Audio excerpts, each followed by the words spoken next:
ஆட்டோட சுவரொட்டியை எப்படி வறுவல் பண்ணலாம்னு தான் இந்த வீடியோல பார்க்க போறோம். இத சுட்டு சாப்பிட்டாலும் ரொம்பவே டேஸ்ட் நல்லா இருக்கும். இதோட கிளீனிங் வீடியோ டீடைல்டா ப்ரீவியஸ் அப்லோட் பண்ணியிருக்கேன், செக் பண்ணிக்கோங்க. இது பிரெக்னெண்டா இருக்கவங்க, ஹீமோகுளோபின் லெவல் ரொம்பவே கம்மியா இருக்கவங்க எடுத்துக்கலாம். வித்தின் 2 டேஸ்ல உங்களுக்கு ரிசல்ட் தெரியும். இதை எப்படி பண்ணலாம்னு பார்க்கலாமா? ஒரு கடாயில 2 ஸ்பூன் ஆயில், 1/2 ஸ்பூன் சோம்பு, ஒரு கைப்பிடி கருவேப்பிலை போட்டுக்கலாம். இது ரெண்டுமே பொரிஞ்ச உடனே நான் 2 மீடியம் சைஸ் வெங்காயம் எடுத்திருக்கேன். அதை சின்ன சின்னதா கட் பண்ணி அதையும் சேர்த்துக்கலாம். ஒரு பச்சை மிளகாய் அதையும் கட் பண்ணி சேர்த்துக்கலாம். வெங்காயம் சீக்கிரம் வதங்குறதுக்காக கூடவே 1/2 ஸ்பூன் உப்பு சேர்த்திருக்கேன்.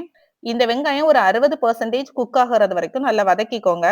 இது கூடவே 1/4 டீஸ்பூன் மஞ்சள் தூள், 1/2 டீஸ்பூன் மிளகாய் தூள், 1/2 டீஸ்பூன் தனியா தூள், 1 ஸ்பூன் இஞ்சி பூண்டு பேஸ்ட், இது எல்லாம் சேர்த்து நல்லா பச்சை ஸ்மெல் போறது வரைக்கும் நல்லா வதக்கி விட்டுக்கலாம்.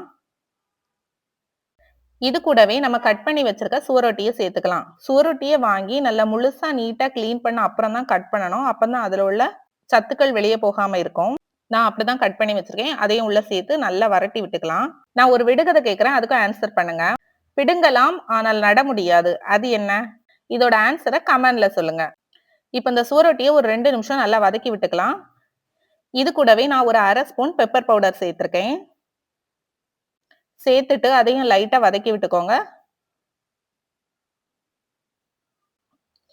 இது கூடவே இதை நல்லா வேக வைக்கிறதுக்காக ஒரு 1/2 கப் தண்ணி சேர்த்திருக்கேன். தண்ணி சேர்த்துட்டு லைட்டா ஒரு மிக்ஸ் மட்டும் கொடுத்துட்டு நல்லா இதை வேக வைக்க போறோம். ஹை ஃப்ளேம்ல ஒரு 2 நிமிஷம் மட்டும் வைங்க.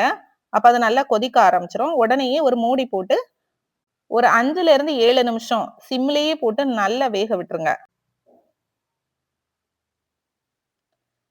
இப்ப நல்லாவே வெந்துடுச்சு. இந்த ஸ்டேஜ்ல மூடியை ஓபன் பண்ணி நல்லா அதை வரட்டி விட்டுறலாம். இப்ப நல்ல மணமா இருக்கும். அது திறக்கும் போதே நல்லா கிண்டி விட்டுக்கோங்க. ஒரு 2 நிமிஷம் நல்லா வரட்டிக்கோங்க. அப்படியே